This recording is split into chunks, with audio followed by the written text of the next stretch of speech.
30 பிள்ளைங்க இருக்கிறாங்க, இருந்து படித்து வர்றாங்க.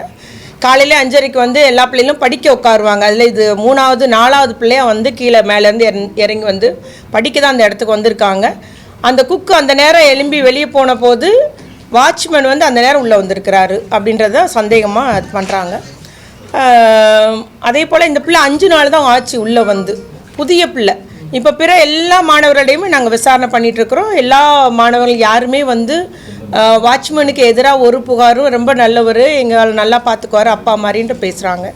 ஸோ மேபி இது புது பிள்ளை நடந்து இந்த ஒரு நிகழ்வா என்னன்றது அது முறைப்படி விசாரித்து அரசு நடவடிக்கை எடுக்கும். அதனால் நம்மகிட்ட உங்கள்கிட்ட சொல்ல விரும்புவது, உடனடியாக இல்லை நடவடிக்கை எடுத்திருக்கிறோம், குற்ற நடவடிக்கையும் ஈடுபட்டிருக்கோம். அந்த கூடுதலாக இன்னுமே கூடுதலாக நம்ம சிசிடிவி வைக்கலாம். ஏன்னா அந்த வளாகத்தில் பணிபுரியும் மகளிர் விடுதி இருக்குது, இந்த பிள்ளைங்களுடைய விடுதி இருக்குது, ஒருங்கிணைந்த சேவை மையம் இருக்குது, ஒரு சிடிபிஓ அலுவலகம், ஒருங்கிணைந்த வளர்ச்சி திட்டத்துறையினுடைய ஒரு அலுவலகம் இருக்குது. இதில் நம்ம விடுதிக்குன்னு தனியாக எல்லாமே அந்த கேட்டு எல்லாம் போட்டு செப்பரேட்டாக செக்யூர்டாக இருக்க ரொம்ப பாதுகாப்பான இடம் தான், யாரும் உள்ளே போக முடியாது. அதனால் இந்த நிகழ்வு அங்கே உள்ள பணிபுரி கூட அரசு பொறுப்பில் இருக்கக்கூடிய அரசு ஊழியராலே நடைபெற்றிருக்குன்னு சொல்லும்போது மிக துரதிருஷ்டவசமானது.